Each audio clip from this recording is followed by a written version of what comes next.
buenas noches, ¿cómo me les va? Feliz martes excelente 23 de septiembre. Cuéntenme cómo me les ha ido, de qué países nos visitan. Cris, muy buenas noches, ¿cómo estás? Familia, ¿cómo están? ¿Cómo van? ¿Cómo andan? ¿Cómo están hoy, 23 de septiembre? Ya casi empezamos esta parte de cierre de mes. Quiero saber cómo están. Quiero saber en el chat con un uno si están bien, excelente, súper bien, o con un cero si dicen, uy, no, más bien no, algo me pasa, los extrañaba mucho, hace mucho no los veía, 8 días ya. Señores, cuénteme cómo están, cómo van, cómo andan, cómo estás tú, Sandra. Excelente, excelente, excelente, súper recargada. Tuve la oportunidad de estar en Nariño en estos días haciendo una jornada laboral muy interesante y aproveché para dar una rodadita por el volcán Azufral y no te imaginas, increíble, increíble, increíble la caminata, los paisajes, la paz. Me encantó, me encantó. Gracias a Credituro también, por aquí están, creo que Francisco anda por aquí. Muchísimas gracias y excelente ese espacio de recarga para estar aquí dándola absolutamente toda con un nuevo tema, mi Cris, nuevo tema, evaluación y recalificación de cartera.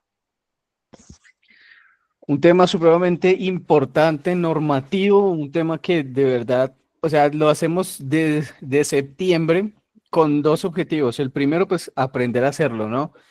Y el segundo es que no nos coja el tiempo de obtener o de incluir los datos que necesitamos para poder cumplir con esta evaluación de cartera. Me encanta, Paula y Diana, que están bien con ese uno en el chat, me encanta.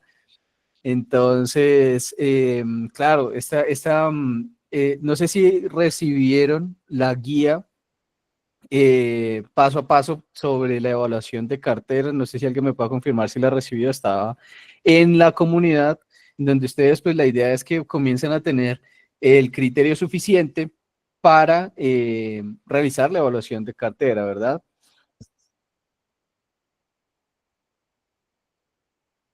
Súper, súper. Entonces me encanta que hayan recibido la guía y pues bueno, voy a compartirla de una vez para aprovechar el tiempo porque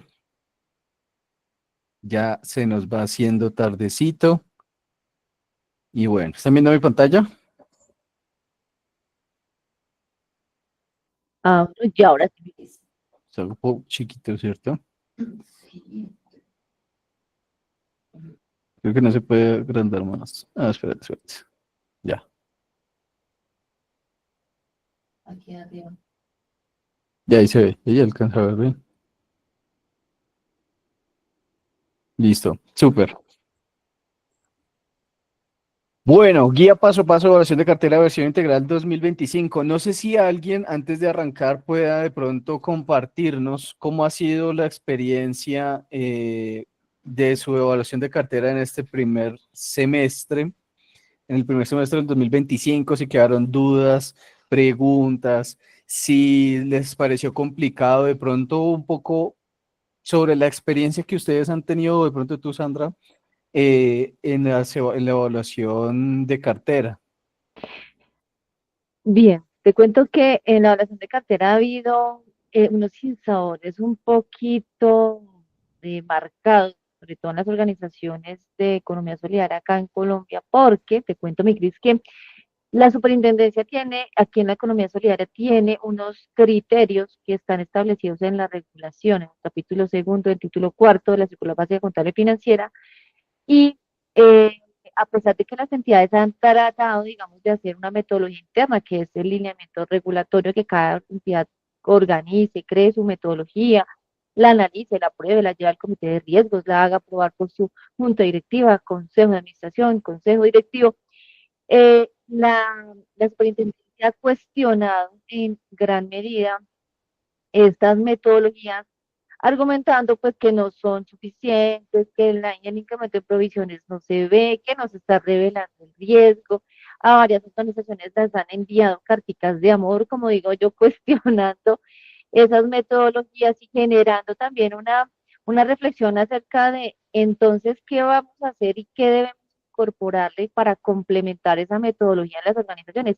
Y en sentido, por eso estamos aquí, que hay la necesidad de tener unas directrices mucho más claras para lograr, primero, tener un modelo que cumpla con los requisitos regulatorios, con todos los elementos. Segundo, que ese modelo sea objetivo, ¿cierto? Que no dependa de la persona que está ahí sentada, ni del estado de ánimo, ni que tenga discrecionalidades.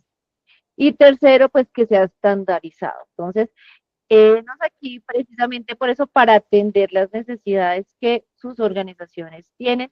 He tenido la oportunidad también de ver algunas regulaciones internacionales, México, en Ecuador, en donde se observa también la necesidad de ir mucho más allá de esas evaluaciones a partir de las directrices exclusivamente regulatorias, en donde las organizaciones deben hacer una revisión interna de la exposición a riesgo que tienen sus operaciones crediticias y en ese sentido, pues, generar una mayor calificación y pues obviamente una correspondiente mayor provisión. Es decir, que esto no solamente es un tema que le compete a la regulación colombiana, a las organizaciones solidarias, también está en las organizaciones vigiladas superfinancieras que tienen cartera de créditos en sus activos, así sea de leasing también, así sea de, bueno, de diferentes productos financieros que constituyen o que contemplan riesgo de crédito.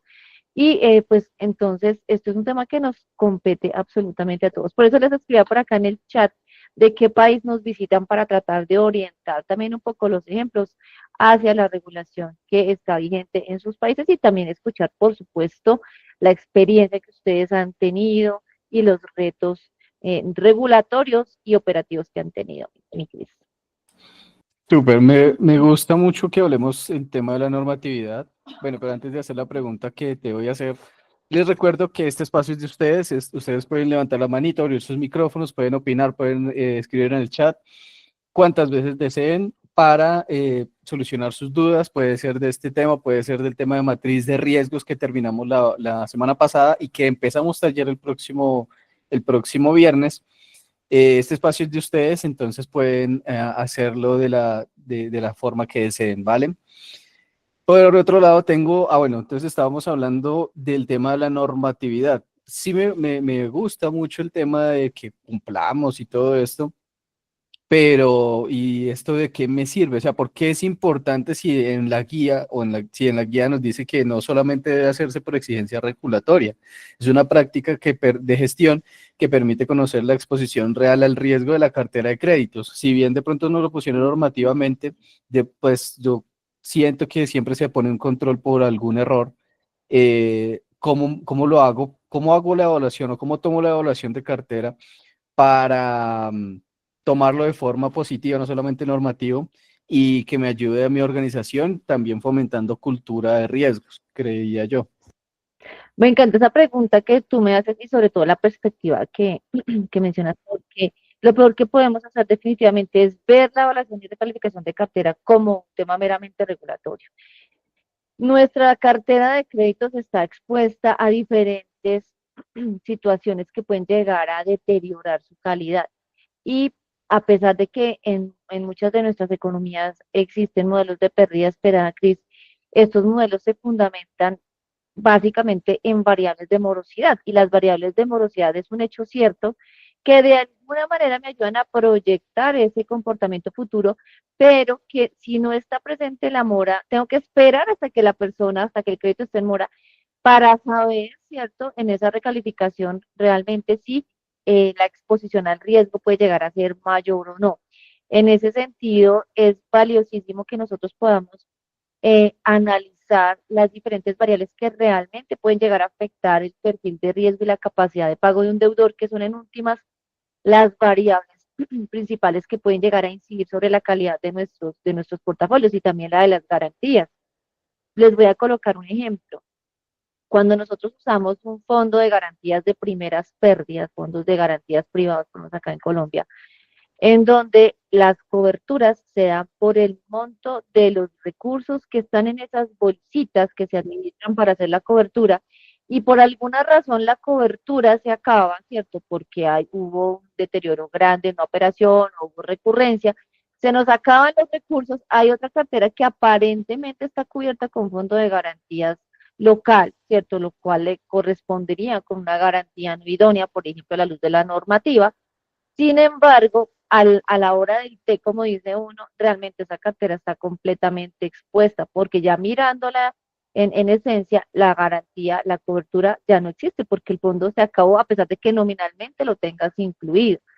Entonces, es por poner un ejemplo, pero muchas situaciones hacen que, a pesar de que la persona esté haciendo lo posible y se venga comportando al día, realmente las obligaciones pueden llegar a tener una mayor exposición al riesgo.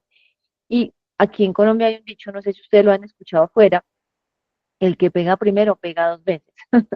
Y es que si nosotros no estamos preparados para atender una situación de debilidad o de vulnerabilidad de la cartera, sino hasta que se observen los días de mora, pues vamos a ir detrás de los que sí realmente están mirando las variables que pueden hacer sensible ese deterioro de la cartera antes de que se evidencie en la morosidad. Y ellos pueden tomar mejor partido porque negocian de una mejor manera, porque pueden dar un acercamiento a ese cliente generando una mayor posición, un mejor posicionamiento frente a la cobranza, etcétera, etcétera.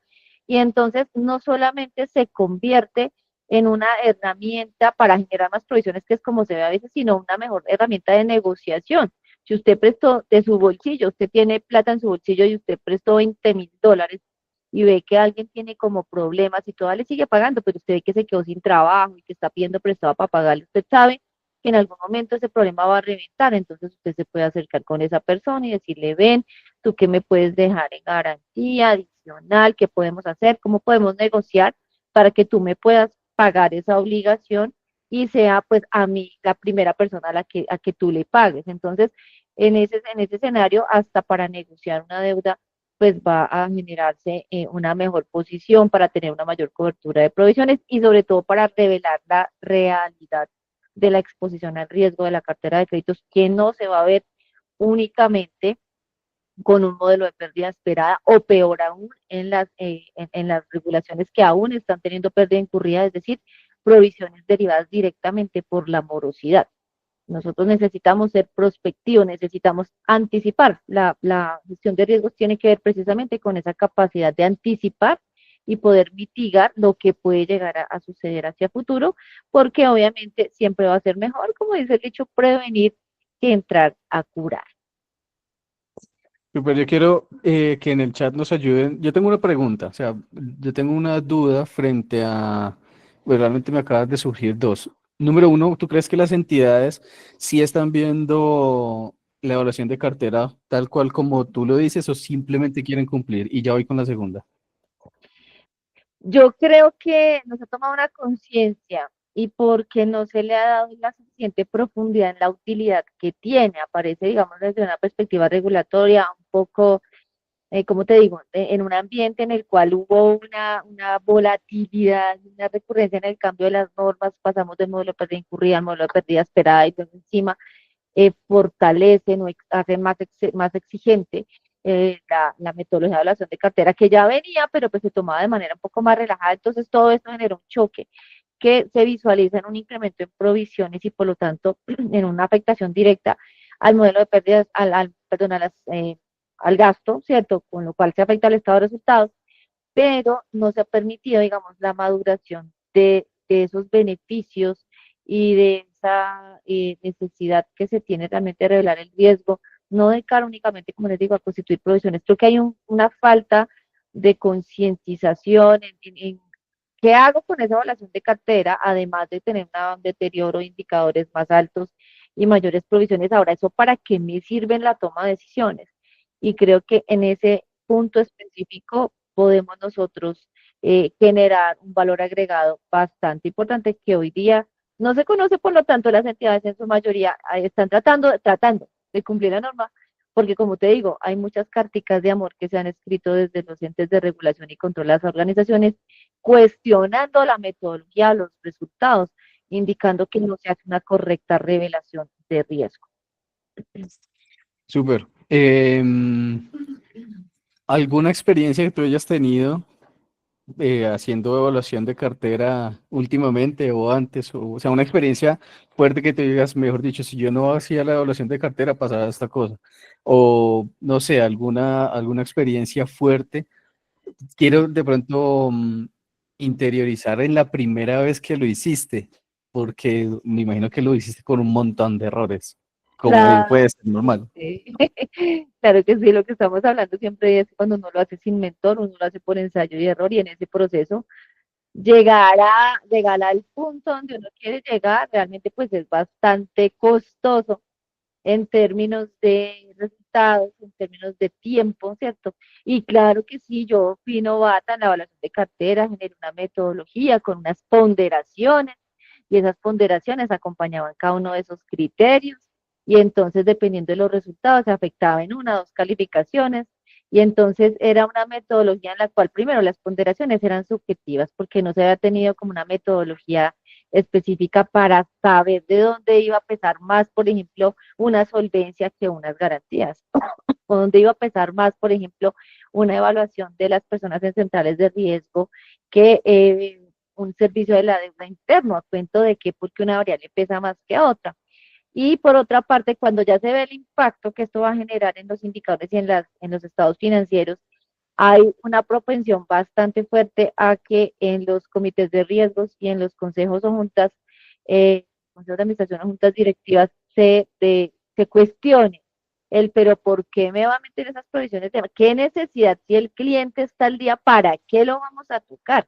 Entonces, toda la mentalidad de que la cartera no se deteriora hasta que no esté reventada en días de mora, no la tocamos, todavía sigue siendo, y en ese momento era mucho más latente, hoy día hay un poco más de conciencia, falta todavía, pero creo que ese fue mi primer acercamiento, y además porque en esa adjudicación, digamos, de pesos, de ponderaciones a las diferentes variables para lograr el score final, como no había como tal una metodología técnica que diga sumero, este multiplique y ese es el indicador y ese es el coeficiente, pues entonces había primero el cuestionamiento y segundo de, ay, pero ponga que esta variable pese menos, pues para que el puntaje de menos y la evaluación me dé una menor cobertura. Y cuando viene la superintendencia a revisar la cartera, se encuentra que la diferencia entre el indicador de calidad de cartera que se daba antes de la evaluación y el posterior a la evaluación eran muy similares, la superintendencia viene a cuestionar y a decir, venga, pero es que usted no está revelando adecuadamente el riesgo, usted organización no está revelando adecuadamente el riesgo porque la diferencia entre los dos no es suficiente. Entonces, yo suelo tener un poquito de esta frase y es que las superintendencias siempre van a querer ver sangre en el ruedo, es decir, si no hay un incremento, si no hay un choque, si no hay un impacto, como que lo que usted está haciendo es un pañito de agua tibia.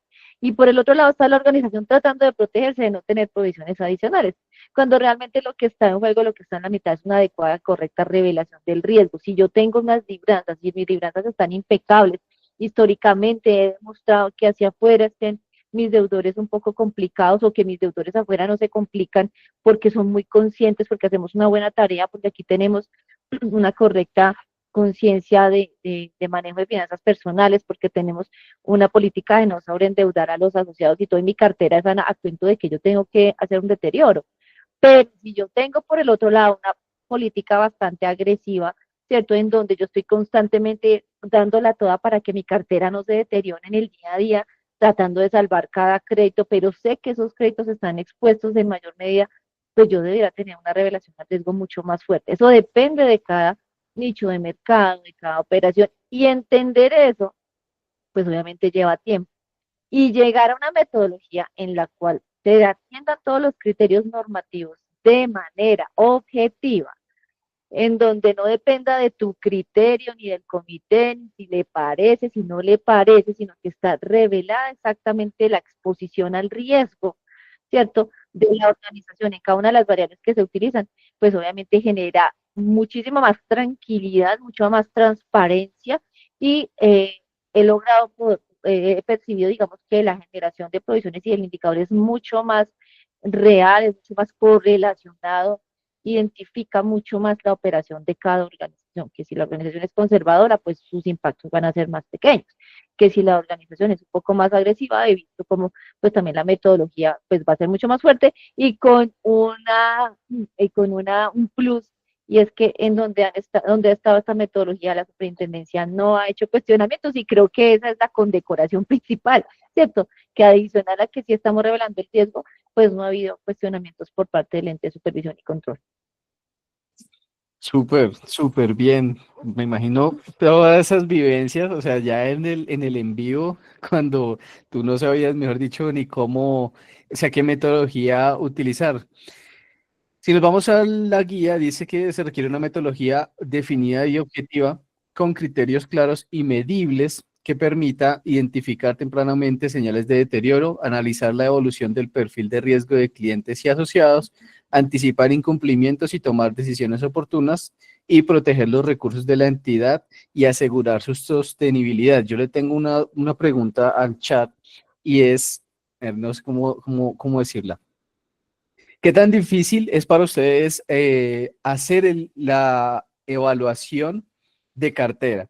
¿Tienen ustedes tal vez una metodología que ya esté bien objetiva, muy bien definida en sus organizaciones, que les permita identificar, analizar, anticipar y proteger los recursos en el chat? Uno si sí, cero si no. Si les parece difícil todo esto de evaluación de cartera, para nosotros también poder saber cómo ayudarles en la evolución de esto y que ustedes tanto puedan cumplir como pues puedan aprender a hacerlo pues ya para el próximo año. Señores, en el chat, uno si todo está en orden o cero si necesitan entender mucho más para nosotros saber cómo llevar mucho mejor estos live que vienen porque realmente me parece supremamente importante. Bien. No sé si alguien tenga preguntas, dudas, aclaraciones o pasamos a los errores que están destruyendo la cartera.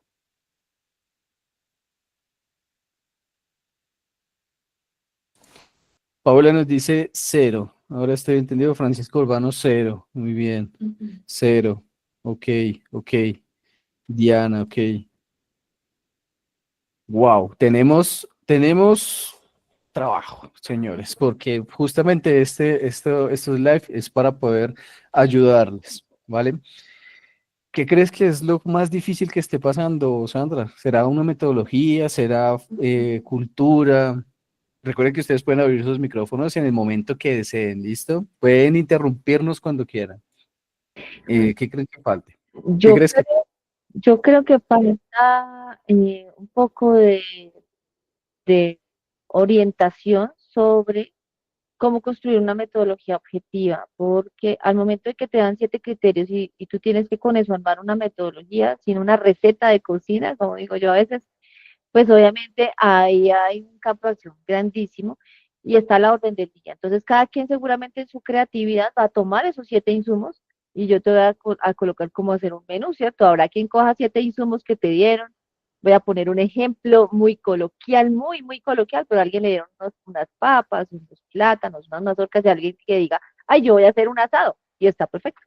Y habrá alguien que diga, yo diga, voy a hacer un guiso y está perfecto. Habrá alguien que diga, con eso voy a hacer una sopa y también está perfecto, ¿cierto? Pero luego dice la superintendencia, no, es que lo que ustedes están haciendo no es la manera correcta. Entonces queda uno un poco descolocado en la forma como utilizo esos insumos para lograr el objetivo que estoy buscando de cara a proteger la organización, pero adicionalmente eh, entrar a entender exactamente qué directriz o qué punto quiere la superintendencia. Cuando ya uno lo entiende, es mucho más fácil entender que se requiere realmente una metodología. Entonces, la superintendencia básicamente lo que dice es tenga en cuenta los 7, ¿cierto? Y en ese sentido, cuando usted tenga en cuenta los 7, usted no puede generar discrecionalidad. Usted no puede decir, es que para estos 7 criterios, para este grupo de carteras se van a evaluar de esta manera, pero para estos otros se va a evaluar de otra. Y luego en el puntaje que me dé, de acuerdo a, sea un puntaje, una calificación, o lo que sea que ustedes hayan logrado obtener a partir de la combinación de esos 7 insumos, eh, no puede ir a discrecionalidad del comité de riesgos a ver qué se hace con eso, porque volvemos al comienzo y es que se generaría un poco de manera subjetiva, a de un poco, ¿cierto? Las condiciones que hacen que se genere un cambio en una calificación o en dos, porque no necesariamente es el deterioro en una calificación. Recuerden que la calificación de cartera en ningún caso sirve para mejorar la actual posición que tenemos. Es decir, vamos siempre a tener la peor calificación entre lo que me diga el modelo de referencia o el modelo de originación de crédito, si es un crédito nuevo, y el modelo de evaluación de cartera, ¿cierto? Entonces, teniendo en cuenta esta situación, sabemos que vamos a requerir sí o sí tener un deterioro y las organizaciones están un poco renuentes. Entonces, en ese sentido es cómo utilizo esos insumos para lograr dar cumplimiento pues a estas metodologías y por lo tanto, eh, aquí hay varios criterios. Por aquí nos dice Milena García, ¿cuál es la técnica que más utilizas o prefieres? ¿Regresión logística o qué técnica? Cuando nosotros hacemos una regresión logística, una regresión lineal, tenemos que contar con una variable dependiente.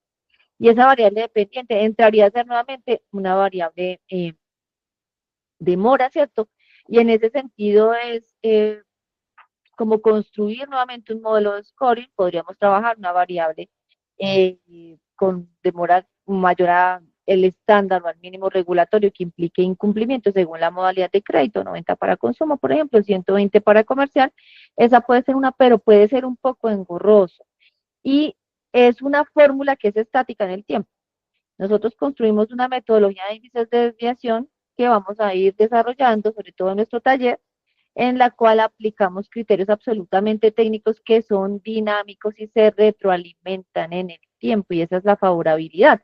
Y es que durante cada que usted vaya a hacer una evaluación de cartera, pues se generaría la necesidad de estar recalibrando ese modelo, mientras que cuando usted tiene sus índices de desviación, es posible que esa metodología se actualice prácticamente cada que usted va a hacer esa evaluación de cartera, en función de si su cartera está más deteriorada, tiene más riesgo, pues van a generarse unos puntajes mayores.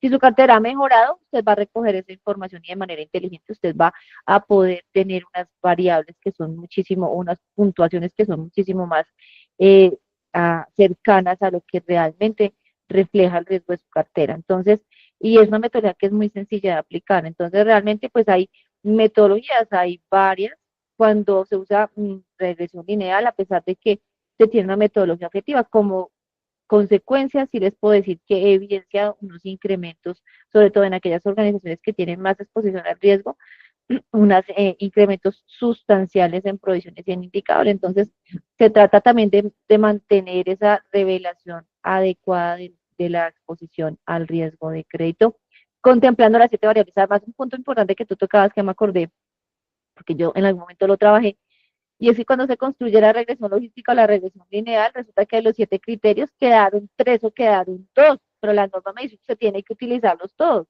Y yo no le puedo decir al regulador, al señor regulador, de los 7 criterios solamente voy a utilizar los que son estadísticamente significativos, porque los otros no fueron significativos, entonces no lo voy a utilizar. No, eso me lo descarta de plan. Por ello es tan importante contar con una metodología que no me excluya esos criterios. Y cuando yo trabajo con esas metodologías de regresión, a pesar de que son más técnicas, puedo llegar a tener más provisiones. Lo segundo y lo tercero es que lo más seguro es que te queden no una ni dos, sino varias variables por fuera de la evaluación porque las considera no significativas. Entonces hay que tener criterio y cuidado, porque yo no puedo, a pesar de que la metodología me permita darle un coeficiente a cada uno de los indicadores o variables, pues trabajar un modelo predictivo con unas variables que no son significativas, porque eso va a tener unos sesgos de estimación. Entonces hay que tener muchísimo cuidado con eso. Excelente, súper, me encanta. Dos preguntitas. Número uno, ¿qué tan, cuánto te demoras tú haciendo una evaluación de cartera? ¿Cuánto se demora una persona nueva en hacer una evaluación de cartera con tu metodología? Eh, una vez establece la metodología, si la hacemos en Excel, se demora una mañana. Y si la hacemos en la herramienta que tenemos en las nubes, se demora 10 minutos. Entonces, ahí sí, la meta la pones tú, eso depende. Porque es que, mira, en lo que nos dice Paula, en mi caso tengo una metodología, pero falta análisis. No sé si cuando Paula nos dice eso, a mí me quedó gustando el ejercicio que hicimos hace 8 días.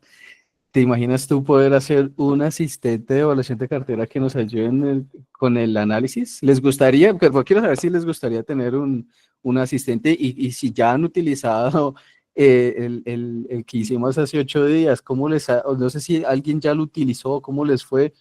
Porque si nos va a servir para evaluación de cartera con tu metodología y un asistente, pues mejor dicho, ya estamos hechos, ¿no crees? Claro que sí, mi Cris. Entonces, es posible, sí, claro, hacer esa retroalimentación del análisis del cual hablamos aquí en el chat, por aquí nos decía Paula, ¿cierto? Eh, y es muy importante poder entender, no de 7.000 créditos, cuáles fueron los objetos de evaluación y entrar a mirar uno a uno qué fue lo que pasó, sino cuáles fueron los patrones recurrentes en esos créditos que hacen que haya una mayor propensión al deterioro y de esa manera poder retroalimentar también en políticas de gestión de recaudo, de cobranza y un montón de cosas, inclusive también en garantías. Entonces, cuando tú entiendes cuál es el común denominador de estas operaciones y en dónde hay una mayor recurrencia y una mayor incidencia a que esas personas tengan una calificación de mayor deterioro, cuál es la causa de esos 7 criterios, cuáles fueron los más recurrentes, pues obviamente tú puedes retroalimentarte en la originación de crédito y en la recuperación de la cartera y hacer no solamente mejores políticas, sino mejores prácticas y enfocar, siempre yo lo voy a decir como un cirujano, hacer una con precisión quirúrgica una incisión solamente donde tu cartera lo necesite, sin necesidad de tocar el tejido sano, es decir, sin necesidad de cambiar las políticas a la cartera que está funcionando bien. Entonces eso nos va a permitir ser muchísimo más precisos, más rigurosos y recaudar mejor nuestra cartera y hacer unas mejores colocaciones, por supuesto. Héctor, tiene la manita levantada. Sandra, buenas noches. Buenas noches, don Héctor. Venga, yo le quiero hacer una pregunta muy técnica. Como usted es tan técnica. Mentira, te da mucho. Venga, yo le pregunto, ve.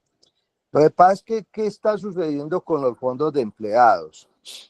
Los fondos de empleados ya no pueden prestar con base en el ahorro permanente ni en el aporte social, porque es un indicador que no prestarías mucha plata, porque un asociado puede tener 30, 40 millones de ahorro permanente de aporte social. Entonces, si vos vas a la capacidad de pago, nivel de endeudamiento, centrales de riesgos, entonces vos decís, bueno, ¿cuánto le puedo prestar? Bueno, le puedo prestar 150 millones.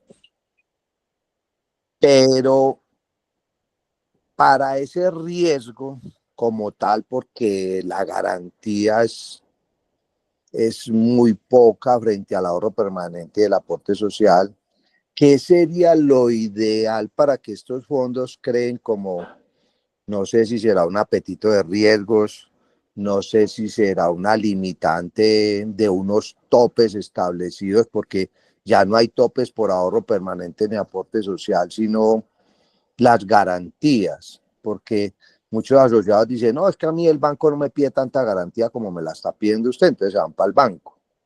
¿Qué habría ahí que usted pueda recomendar en los fondos de empleados? Porque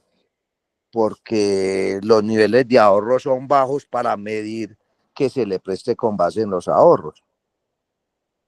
No sé si me entendiste la pregunta o qué recomendaría, qué puede hacer un fondo de empleados para ese tipo de decir, bueno, de 50 millones para arriba va a pedir una garantía o de 100 millones para arriba, porque un asociado, yo encontraba en un fondo de empleados que sabe cuál era la garantía, es que si lo echan, entonces le hacían el cálculo, si lo echan, entonces lo tienen que indemnizar con 100 millones y entonces le prestaban con base en si lo echan.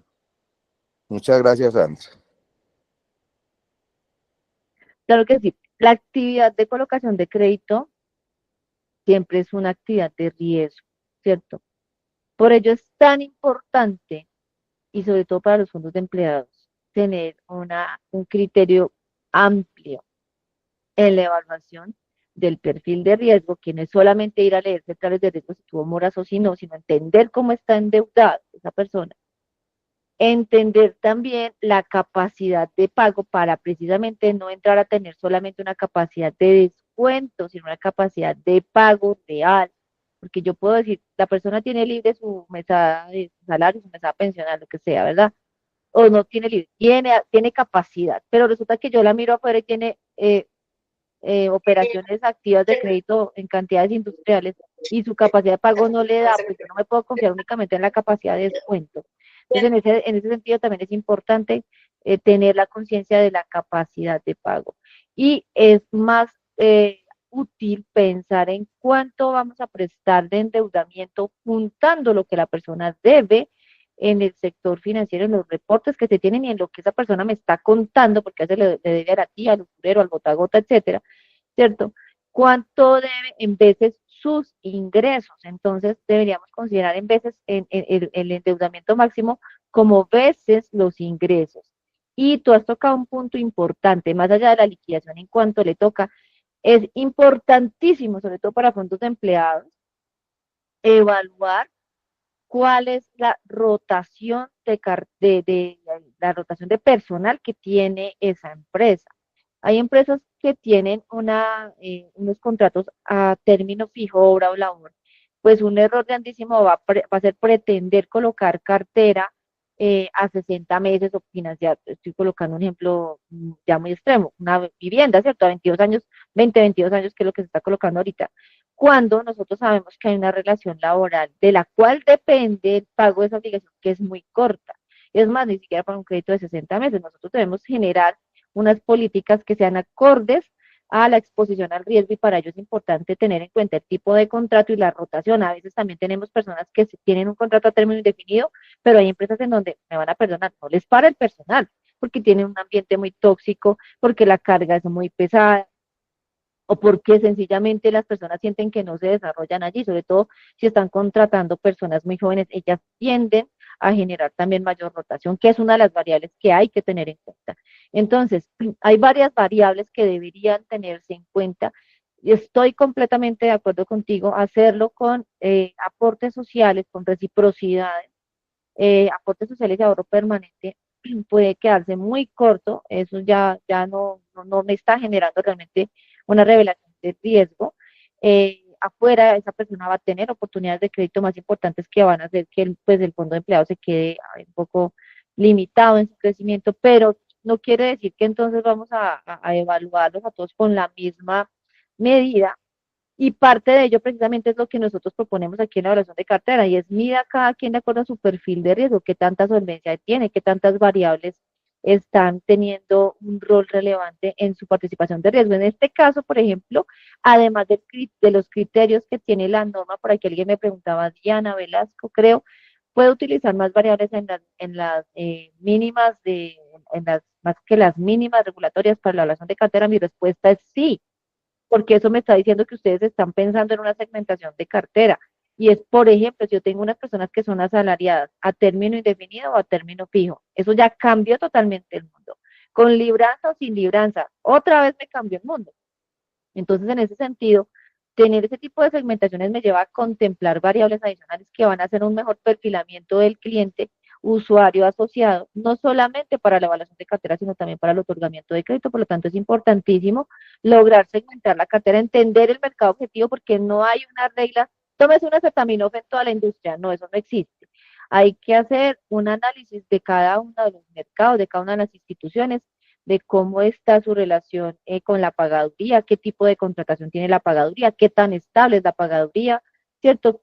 Qué tanta rotación tiene, cuáles son los niveles de ingresos que ella genera y a qué nivel de población está llegando, porque hoy día tenemos que tener muchísimo cuidado con los millennials porque son muchísimo más volátiles en cuanto a una relación laboral. Ellos están allí porque necesitan pagarse una universidad, porque se están ahorrando para el viaje, a que tengan un contrato a término indefinido, apenas cuando se van, o encuentran una empresa que les pague, así sea un poco menos, pero que les dé 2 días de home office y se van. Entonces, toda esa realidad hay que incorporarla en el análisis, don Héctor. Muy bien, Augusto, por aquí nos dice. Muchas gracias. Eso iba a preguntar si te quedó clara la explicación. Igual, recuerda que este espacio es de ustedes. Muchísimas gracias por las preguntas. Pueden abrir los Sí, no, micrófonos cuando quieran.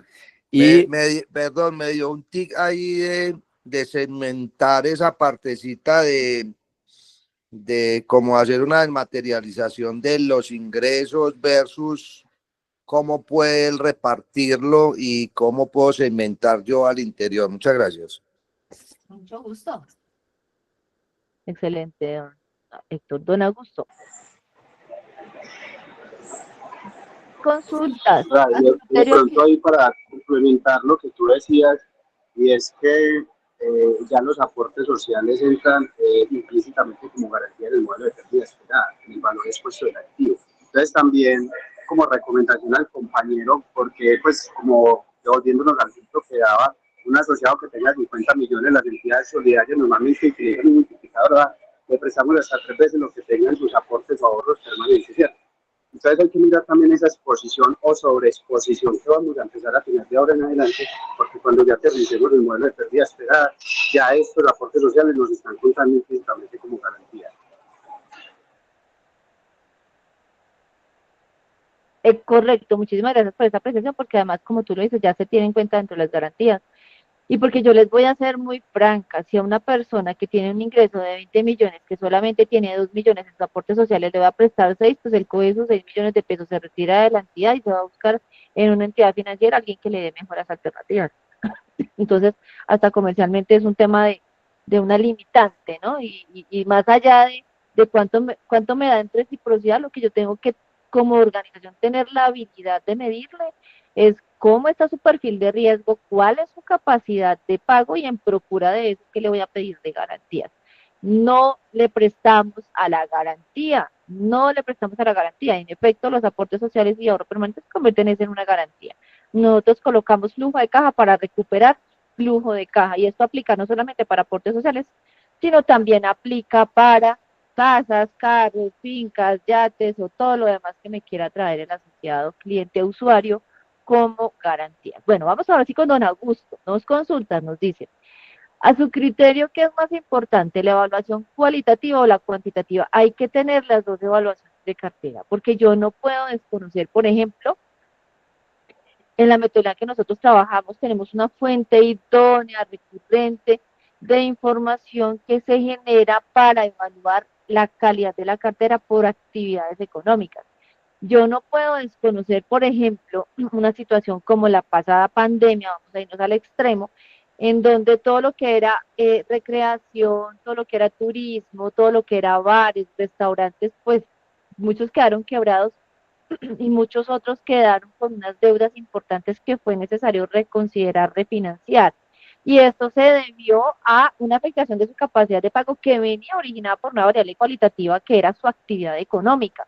Y en cada momento del tiempo hoy tenemos en América Latina una fluctuación bastante sensible respecto de las decisiones que está tomando Estados Unidos en cuanto a que si va a generar más aranceles, que si no, que si a qué productos, que si las remesas, que si los inmigrantes, pues todas estas variables no las podemos desconocer en relación en cómo afectan nuestra cartera de crédito y asimismo las variables macroeconómicas de cada economía de manera particular y sobre todo aquellas variables que son mucho más directamente relacionadas con nuestro mercado objetivo. Entonces, por ello hay que entender el mercado objetivo. Esto de hacer la matriz de riesgos del SARC, entender el mercado objetivo y identificar los riesgos tiene total relevancia y es importante, es imperativo que lo hagamos.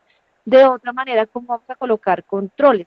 Y no se trata de satanizar actividades económicas. Por ejemplo, el sector de la construcción viene en decadencia, por decir alguna cosa, o que los exportadores aquí en Colombia, el precio del dólar ha bajado, entonces los exportadores pues van a recibir menos ingresos. No se trata de no prestarle a los exportadores, sino se trata de evaluar entonces bajo qué nuevas condiciones yo voy a poder hacer esa negociación. Supongamos que esas personas que están exportando su mercancía y resulta que ya tienen unos acuerdos y unos contratos que tienen con coberturas que les permiten nacionalizar la moneda o monetizar los recursos, ¿cierto? Con unas coberturas que ya están dadas, pues no les van a afectar esa situación. Por lo tanto, hay que entender los casos y hay que colocar políticas en procura de ellos, ¿verdad?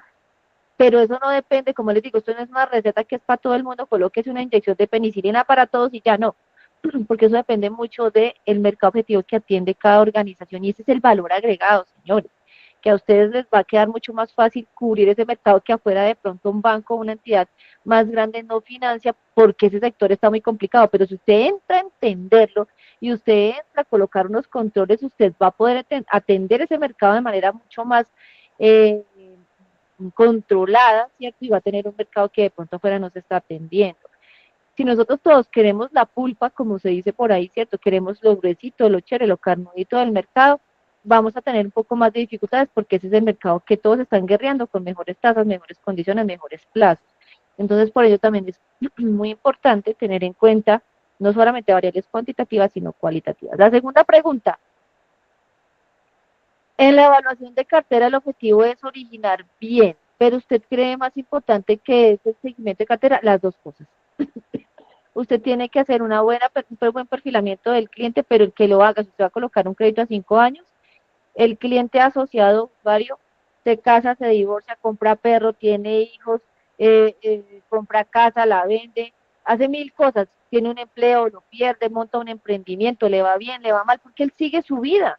Y cada variable que afecte su vida va a ser una variable que incide en su perfil de riesgo. El perfil de riesgo de un ser humano es vivo como la cotidianidad de lo que haga con su vida.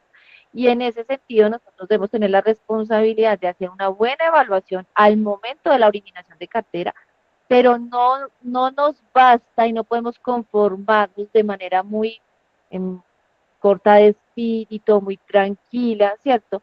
Pensando que solamente con la edad de mora, pues ya vamos a tener suficiente para saber cómo está. Ay, Sandra, que yo aplico modelos de pérdida esperada y ahí no está la edad de mora, señores. El 80% de las variables de modelo de pérdida esperada vienen de la morosidad y el resto son de garantías. Y el resto, si la persona está vinculada, si estamos en superfinanciera solamente mora y garantías, punto, se acabó. Entonces, venga, una persona puede estar al día, pero si hay una persona que hoy día está exportando y le ponen un arancel a los productos, a donde sea que los vaya a vender, y hace mucho más caro esa venta en el exterior, pues esa persona va a quedar fuera de competitividad y se va a limitar su negocio, pese a que hoy esté al día. Y ahí es donde está el valor agregado de nosotros para poder identificar previamente cuáles son esas vulnerabilidades que puede llegar a tener esos negocios, ¿cierto? Y sobre eso, pues, mirar qué alternativas nosotros vamos a tomar, ¿vale? Bueno, Carlos Esteban tiene lo bonito levantado. sí, Carlos, adelante. Hola, muy buenas noches. Sandra, adicional, quería preguntarte, bueno, el proceso de segmentación, proceso de caracterización, proceso de entendimiento de la cartera, desde la originación, y hemos hablado también desde digamos, desde la gestión de riesgos, desde el monitoreo, ¿cierto? Que eso propiamente lo hacemos los que somos especialistas en temas de riesgos. Entonces, el proceso de monitoreo, como lo que acabas de mencionar, lo de la evaluación de cartera, y pérdida esperada, etcétera, etcétera, como indicadores y demás. Pero también hay un punto que creo que muchas veces se pasa de alto y es el proceso de recuperación. Muchas veces el proceso de recuperación, que bien llamado yo diría casi en el 80 o 90% de las entidades del sector solidario, se llama cartera. Entonces, en ese proceso de cartera, muchas veces hace un proceso de recuperación, pero no se tiene en cuenta ese riesgo, ese nivel de riesgo que tiene el asociado al que se le está llamando, al que se le está gestionando un proceso de recuperar, como tú bien llamas, un flujo de caja. Pero creo que muchas veces pecamos desde el sector porque tenemos las malas prácticas de antes del modelo digamos, del modelo de gestión de riesgos expuesto por la Super, y es que solamente recuperamos como si todo fuera igual, como si la cartera no tuviera, solamente tuviera el indicador de morosidad. Entonces le cobro un cobro preventivo, un cobro jurídico, un cobro prejurídico, pero depende de la altura de mora. Y está bien, la misma norma lo indica. Pero ¿qué pasa con esos asociados que tienen riesgo? ¿No le debería yo hacer ahí, digamos, como un doble clic? Esa es mi pregunta, Sandra. Absolutamente de acuerdo. Y yo les voy a poner un ejemplo. Miremos un indicador de First Payment Report, que son las primeras cuotas no recaudadas, que para mí es un indicador que nunca debe faltar y que yo no he visto sino en 3 que 4 organizaciones de todas las que conozco. Y es que es más riesgoso una morosidad de 30 días en una obligación que tiene un plan de pagos a 60 meses, ha pagado 27 cuotas y se quedó 30 días en la cuota número 28. O una persona que tiene 30 días y no ha pagado la primera. ¿Qué me dicen ustedes? Uno, si es más riesgosa la primera obligación que nunca ha pagado una cuota, ya tiene 30 días. Y cero, si es más riesgosa la operación que tiene 60 días perdón, 60 cuotas y ha pagado el 26 y la 27 se quedó en mora. ¿Cuál es más riesgoso? Ok, da uno, ¿cierto? Entonces, fíjense ustedes que aquí me están dando la razón. No es lo mismo trabajar por días de mora. En los días de mora nosotros tenemos que hacer, como tú muy bien lo dices, una segmentación del mercado. Primero, no es lo mismo cobrarle a una persona de menos de 30 años que cobrarle a una persona de 30 y 50 que cobrarle a una persona más de 50 años. A la persona más de 50 años tú la puedes invitarse a tomarse un tinto o un café aquí en Colombia, ¿cierto? A las instalaciones e invitarla a que pague presencialmente y a estar feliz y encantada de la vida de ellos.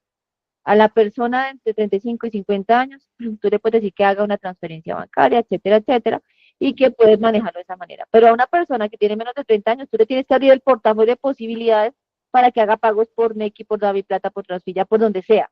Ah, pero si es una persona que transporta personas, ¿cierto? Una persona que tiene actividad de transporte público, por ejemplo, tú no le deberías poner una cuota mensual. ¿Por qué? Porque recibe efectivo todo el día y ese efectivo lo carga en el bolsillo y tiene la tentación de gastárselo. Yo debería colocarle cuotas semanales o cuotas quincenales para que no tenga esa intención de gastarse la plata.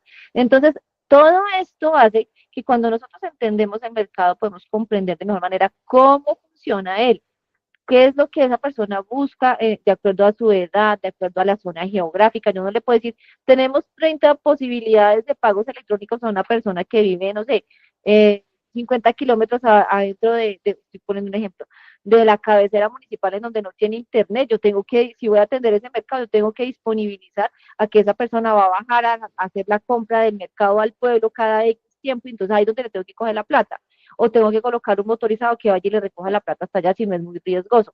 Entonces, el tener esa segmentación se vuelve un elemento absolutamente fundamental y eso depende del conocer el mercado.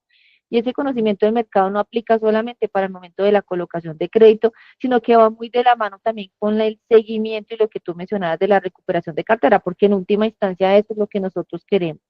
Y realmente eso no se puede llegar a sopesar simplemente con una garantía. Yo no quiero tener que llamar a la tía que es la codeudora, si me toca lo hago, pero no ese es el objetivo. Yo no quiero tener que quedarme con la casa del asociado, menos si somos organizaciones solidarias. De pronto un banco algo le interese, pero aún así es un encarte porque no es un mercado. Entonces pedimos todo eso para tener una presión psicológica para poder tener esa cobranza. Y obviamente de paso tenemos que ir mirando qué tan valiosa, no, qué tan valiosa, no, qué tan idónea, qué tan adecuada es para poder ejercer esa presión o quedarme con ella en el momento que lo necesite.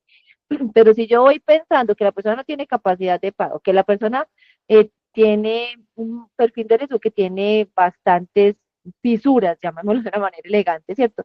Y pero tengo una garantía hipotecaria que vale 3 veces lo que me va a pedir, pues yo estoy pensando ya desde antes en comprar realmente un activo. Me interesa, ese es mi negocio.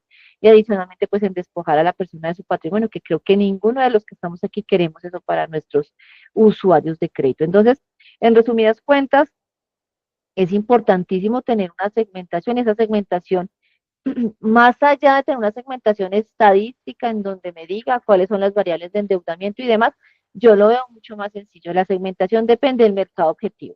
¿A quién usted le va a cobrar? Usted tiene que poner políticas de crédito y estrategias de colocación y de recaudo dependiendo de la persona que está del otro, el ser humano que está del otro lado y con el cual usted se va a encontrar, a quién le va a cobrar y saber qué tan diferentes son sus ingresos o no. Básicamente lo veo de esa manera. ¿Listo? Bueno, no sé si más preguntas, mi Cris. Eso está muy interesante hoy. Eso está muy bueno. Me encanta escucharlos. Erika, qué bueno. Gracias, gracias por de verdad acompañarnos en este live. Esperamos que siempre todas estas dudas queden totalmente resueltas. Este va a ser el tema que vamos a estar tratando en los próximos live. Y pues bueno, vamos con los 7 errores fatales que están destruyendo tu cartera. Porque, bueno, esta guía les recuerdo que ustedes ya la tienen en la comunidad. Yo creo que con esto, con este slide finalizamos porque ya estaba bien fuerte. Me gustó mucho escucharlos y empezar a debatir de esto. Dice, errores fatales que están destruyendo tu cartera, evaluaciones superficiales. Nosotros tenemos la solución para ayudarles con este tema de la evaluación de cartera, pero debemos mirar la realidad, qué está pasando con la mayoría de organizaciones, cuáles son los errores críticos, qué es lo que está pasando con el cumplimiento normativo. Y eso es lo que 7 de los tantos errores que estaban cometiendo en el momento de hacer la evaluación de cartera.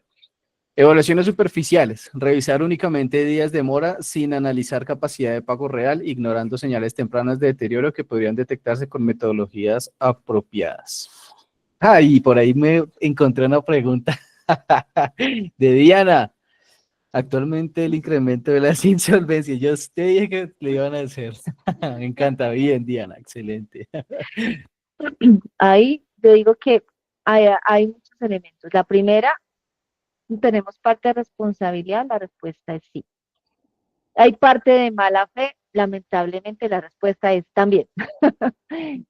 Y hay desconocimiento que podemos aprovechar nosotros para poder ilustrar al usuario, cliente o asociado, la respuesta es sí. ¿Por qué nosotros tenemos culpa? Yo les voy a decir una cosa muy francamente.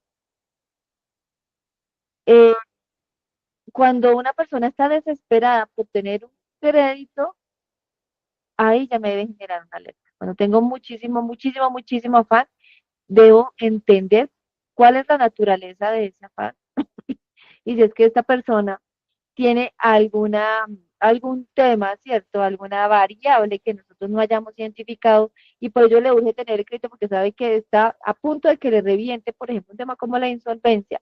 Y en el momento en que le reviente, ya dice, la logré, saqué mis recursos, ¿cierto? Lo segundo, creo que nosotros estamos sobreendeudando en algunos casos el mercado. Y lo hablo sobre todo para las personas que tienen libranzas. Las personas que tienen libranzas suelen tener primero su capacidad de descuento bastante full, pero en la medida que tienen un campito tratan de mantenerla al tope. Y voy a usar una palabra que no es que me guste mucho, pero en general para que recoja toda la industria, los libranceros, llámese fondos, cooperativas, instituciones del sector real, bancos, lo que sea, mientras tenga capacidad de descuento, eso no le miran en resto. Y ese es un pecadito muy grande que tienen las organizaciones. ¿Por qué? Porque esa persona, si está sobreendeudada fuera, pese a que no tenga libranza, pese a que lo demás lo esté pagando por fuera por caja, pues sencillo, eso es una ecuación básica. Si no tiene capacidad de pago porque tiene que pagar afuera y tiene que pagar lo de descuento de nómina, así usted le pueda conectar el descuento de nómina, igual tiene que atender las obligaciones que tiene afuera. Y si esas obligaciones se dejan de atender, pues adivinen qué va a pasar, va a resultar embargado, señores, y entonces de nada les digo a usted tener el descuento de libranza porque le va a servir para hacer una condecoración en su pared, porque usted no le va a poder exigir que pague si tiene un embargo sobre sus ingresos. Entonces, para que ustedes lo tengan también muy pendiente, el sobreendeudamiento en algunos casos, así haya capacidad de descuento, es importante tenerlo en cuenta. No es igual, señores, capacidad de pago a capacidad de descuento. Una persona puede no tener capacidad de pago pese a que tenga capacidad de descuento. Y si la capacidad de pago está fuleada, pues usted no debería colocar una libranza.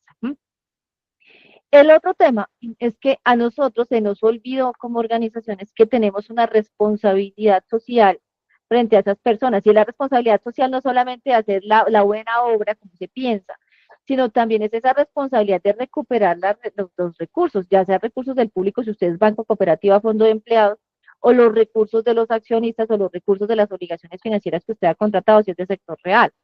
¿Por qué?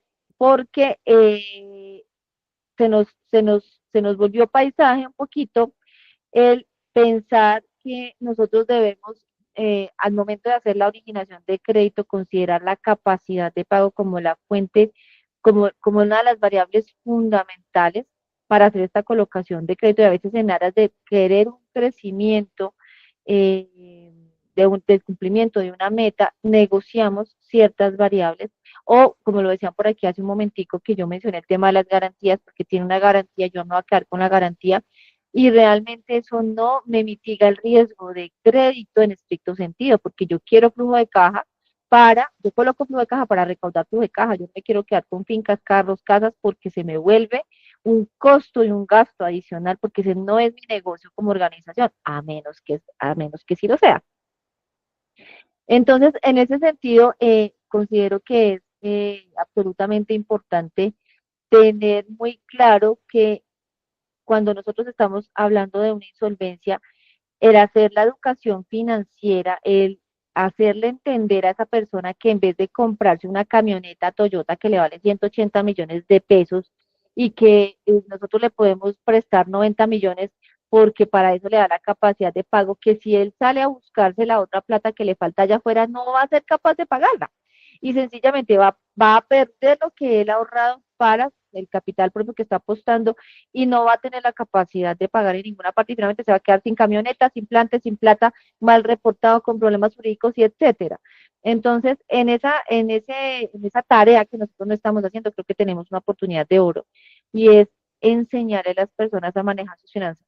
Lo decía en algún live anterior y es que a pesar de que, por ejemplo, yo se los digo como mi vida personal, yo soy egresada de una facultad de ciencias económicas, en donde yo veía cómo se evaluaban los riesgos a nivel global, macroeconómicos, microeconómicos, los estados financieros de las empresas y demás, pero nunca me dijeron, oiga, Sandra, ¿y sus estados financieros qué?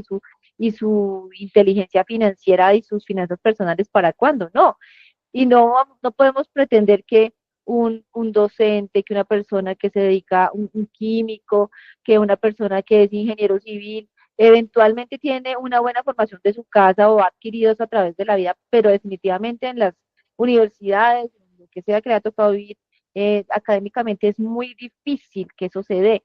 Y si viene a pedirnos ese crédito, es importante que nosotros le podamos guiar. Va a ser un beneficio para él y para nosotros, porque no se va a endeudar, porque va a tener la conciencia de que eso tiene unas consecuencias, ¿cierto? Y que puede perder inclusive lo que ya ha construido. Entonces ahí tenemos una oportunidad gigantesca en cuanto al soporte, sobre todo, señores, para las cooperativas y fondos de empleados, porque honestamente les digo que yo eso no lo he vuelto a ver. Cuelgan cualquier cosa con todo cariño y amor, se los digo, en la página web, o invitan a los asociados a que hagan una cosita de 15 minutos y ya como que ya cumplí, ya con eso tengo. No, esto es un tema como cuando usted tiene un niño que quiere que aprenda realmente a tener un mejor desenvolvimiento en su vida financiera. Entonces, igual nosotros tenemos esa oportunidad y vamos a lograr muchísimo más fidelización con nosotros porque le estamos enseñando a esa persona y adicionalmente vamos a lograr pues que las colocaciones y los recaudos sean muchísimo más favorables. ¿M? Y el otro tema es la mala fe. Y en la mala fe también hay un tipcito. Y es que a veces pasa que las personas que tienen sus activos, ¿cierto? Los transfieren a testaferros o los transfieren a familiares o a terceras personas, eh, procurándose demostrar que no tienen activos con los cuales responder con sus obligaciones. Y ustedes pueden, pues, también acudir a hacer una investigación de los activos que ha tenido y si recientemente hizo traslados o ventas hacia algún tercero, o tiene la plata o tiene el activo, pero no se puede insolventar de la noche a la mañana. Y lo segundo es que a veces en los matrimonios se visualiza mucho más esto, las parejas tienden a hacer aparentes divorcios, aparentes digo yo porque se divorcian en papeles para que la señora o el señor se quede con todo y de cara al banco diga, ay, me divorcié, no tengo nada, ¿cierto? Y lo que no saben es que ante la ley, si esa persona está asalariado de pensión o está pensionado y esa persona fallece, dado que ya me dio una disolución de la sociedad conyugal, pues no va a gozar de los beneficios de la pensión y eso créanme que motiva mucho a la gente a que no haga ese tipo de prácticas. Pero ¿qué pasa? Que hay muchos inescrupulosos que ofrecen insolvencias a la orden del día, les pintan estas figuras a las personas y en su inocencia, ignorancia y ambición pues no ven estos riesgos y nosotros estamos aquí para educarlos también. Y está la otra donde sí ya definitivamente es una situación que sobreviene a una realidad de la persona, pero normalmente eso se empieza a visualizar cuando estas personas empiezan a tener un exceso de endeudamiento en el mercado y por eso es tan importante hacer la evaluación de cartera con criterio, con con una metodología técnica que realmente me esté revelando la exposición al riesgo de crédito, y ahí también vamos a poder identificar las señales. Se prendió esto. Nos dice Linsandro. Buenas noches. Una consulta. ¿Cuál es el límite adecuado para el nivel de endeudamiento en segmentos de créditos consumo y micro? Eso depende, y normalmente yo recomiendo construir scorecards, que es parte de los ejercicios que vamos a estar haciendo, y en esos scorecards vamos a mirar cuál es la concentración de incumplimientos o de defaults para los diferentes niveles de endeudamiento, que además sea del paso, pues permite generar una calibración de límites, porque, repito, a pesar de que uno tiene, digamos, como cierta expertise en qué puede estar, en dónde pueden estar los rangos, depende mucho del mercado objetivo que se esté manejando. Si tú tienes un pensionado, tú puedes ir un poco más allá.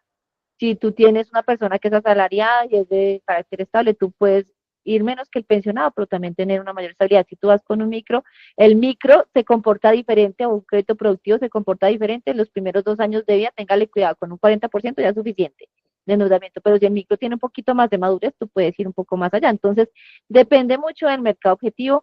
Lo que yo recomiendo, perdón, siempre es a partir de las segmentaciones, hacer estos análisis, y con las segmentaciones hacemos unos scorecards, vea, una belleza.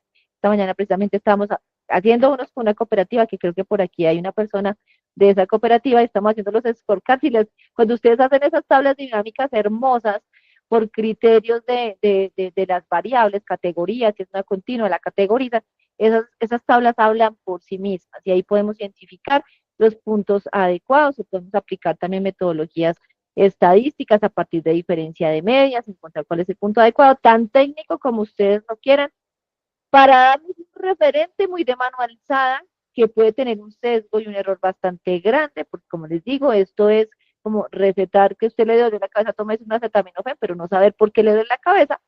Pero más o menos, para que tengan una guía, yo no me voy con un 80% en más en consumo, y no me voy con un 60% más allá en micro, por mucho que esté maduro. Y si es un micro que está reciente, le soy muchísimo más exigente. Entonces, espero haber contestado tu pregunta. ¿Tienes la manita levantada, Alessandro? Sí, buenas noches con todos. Bueno, la pregunta es, en sectores rurales, ¿no? Donde es la asimetría de la información, ahí es complejo levantar, especialmente en los micros, es bien complejo levantar la data, ¿no? Y ahí es cuando los errores son letales, ¿no? En el tema del análisis de crédito. Eso más bien, en sectores rurales tal vez ustedes tienen justamente ese perfilamiento, o netamente se debe manejar el mismo nivel de tolerancia en el sector rural con el urbano. Eh, es que eso depende mucho del carácter de la persona, y ese carácter de la persona eh, lo puedo lograr definitivamente en el sector rural, cuando tengo ese feeling con la persona, cuando sé exactamente a qué se dedica, cuando voy y le miro los animalitos, si están cría, levante y engorde, en la seguridad que tenga esa persona cuando me habla de la actividad económica. Y por mucho que sea, ustedes no me lo van a preguntar, pero en la infraestructura que tenga. Si yo tengo una persona que se dedica, por decir algo, a la cría de cerditos hace 20 años, pues yo espero que tenga unas instalaciones no modernas y ultra sofisticadas, pero sí adecuadas para demostrar que realmente viene haciendo su actividad durante los últimos 20 años, ¿cierto? Y que tiene la capacidad instalada para alojar el volumen de animalitos que dice que está manejando. Entonces, aquí se vuelve un tema muchísimo más de carácter, que se logra in situ, que se logra mirando, que se logra en la entrevista, que se logra preguntando. Entonces, no podría decirte un nivel de endeudamiento específico, porque eso también depende mucho de la situación de la persona. Yo soy mucho de preguntar, por ejemplo, cuántas personas conforman el núcleo familiar, si esas personas tienen acceso a seguridad social o no. Esas variables para mí me dicen muchísimo más a veces que, además, también junto con el endeudamiento, a veces llegan a ser más críticas. Yo tengo que la persona vive hacinada, que tiene, por ejemplo, 5 o 6 menores a cargo, y que adicionalmente están viviendo en un lugar donde hay hacinamiento, donde no hay un acceso a servicios públicos, agua potable o servicios de salud adecuados, pues obviamente esa persona, por muy bajo endeudamiento que tenga, va a tener un riesgo muchísimo mayor, teniendo en cuenta que ante cualquier situación que le pase a un miembro de la familia, lo que sea que tenga, lo va a destinar a cubrir las necesidades de salud de sus miembros de la familia. Entonces, son variables adicionales que definitivamente no puedo dejar de atender, sobre todo en el nicho de mercado que tú me estás preguntando. Entrar a cuestionar también con los vecinos, sobre todo en el área rural, si esa persona bebe, si esa persona cómo está tratando a su familia, qué tan buena reputación tiene, ¿cierto? Si en esas zonas rurales normalmente la gente se conoce muchísimo más y son personas que son mucho más abiertas a dar ese tipo de información. Entonces, conocer ese entorno familiar, ese entorno de comunidad que esa persona maneja, conocer esa actividad económica y si me está diciendo definitivamente que esa persona tiene, no sé, un sembrado, tiene una parcela o tiene unos animalitos, pues todo eso requiere también insumos, es demostrar que pues si tiene, tuvo que haber comprado insumos y esos normalmente vienen con una factura, entonces debe contar con esos soportes que permitan demostrar que en efecto si tienen la experiencia adicional al nivel de endeudamiento. Preguntar también en el nivel de endeudamiento, señores, esta es una parte importantísima, que eso lo he reiterado, esta semana ha sido el tema de conversación mío, te cuento, Cris, y es que no solamente se queden con la consulta en los buros de créditos centrales de riesgo, es importante que usted le pregunte a la persona si le debe a la mamá, a la tía, a la hermana, a la suegra, al cuñado, a quién le debe, porque esas deudas hacen parte también del endeudamiento que tiene la persona y sobre todo en las áreas rurales hay mucha, digamos que mucha palabra en el cumplimiento de esas obligaciones.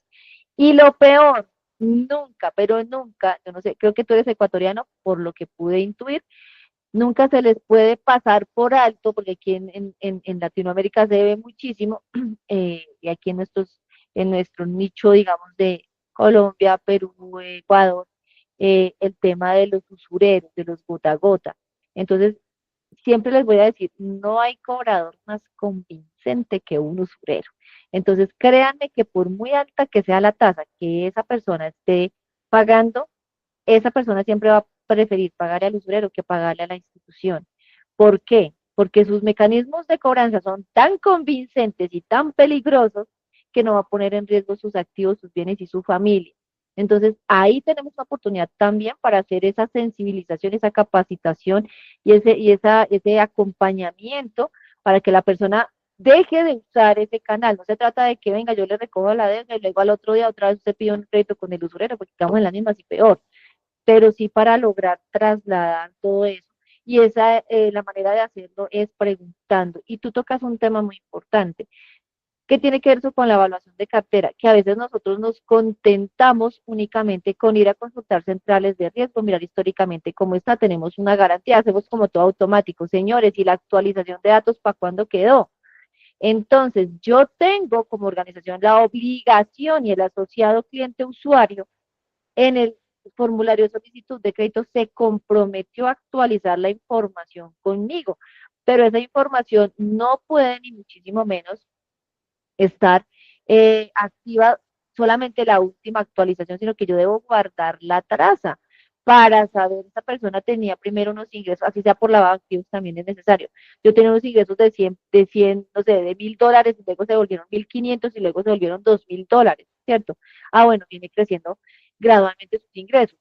Pero yo también puedo observar que tiene un ingreso de $1.000 y ahora tiene 800 y ahora tiene 500. Entonces, de riesgo de crédito, yo quedo, bueno, aquí genero una alerta porque si mantiene el mismo nivel de deudas con unos menores ingresos, pues obviamente va a afectar su capacidad de pago. Entonces, la actualización de la información también se vuelve un tema fundamental que no es solamente únicamente dado al momento de plantear una nueva obligación crediticia, sino también durante la vida del crédito para garantizar que la recuperación y recaudo de esa cartera pues se dé en debida forma. Súper, excelente. Esperamos que haya respondido Lisandro con esta pregunta. Familia, yo creo que ya nos vamos a descansar.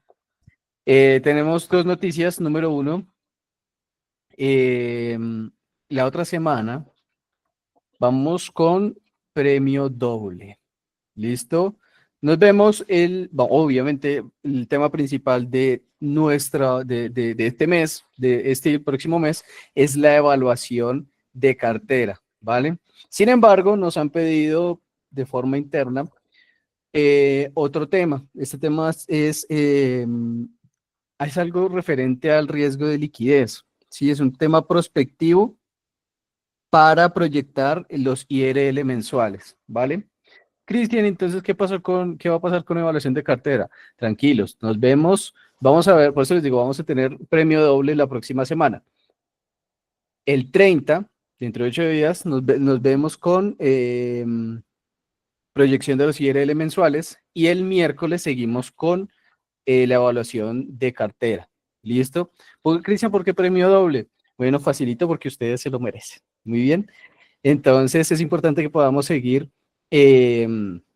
aprendiendo de todo este tema de gestión de riesgos y les recuerdo, el tema central es evaluación de cartera. Además, no queremos que quienes estén en cierre se pierdan este tema central, ¿sí? El ejercicio que vamos a hacer de IRL es supremamente importante y esencial, ¿sí? Y, sin embargo, el tema central sigue siendo evaluación de cartera, ¿ok?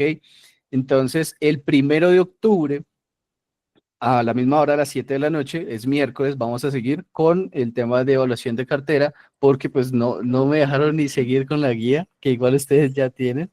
Eh, entonces, pues nada. Bueno, siguiente, una sección que vamos a abrir, que ya abrimos realmente, y es que ustedes van a poder enviar sus consultas al siguiente correo. Vamos a abrir como un panel de preguntas en donde vamos a ir respondiéndolas paso a paso, ¿vale? Les voy a dejar los correos, consultor1@udriesgos.com, donde ustedes van a poder hacer las preguntas que ustedes necesitan, ¿ok? smateus@udriesgos.com. Igual ahorita en la comunidad también se hará este anuncio, porque lo importante es que ustedes, repito, sigan aprendiendo, podamos estar todos juntos en comunidad y que todas nuestras tareas salgan de forma correcta. ¿Te parece bien, Sandra? Excelente.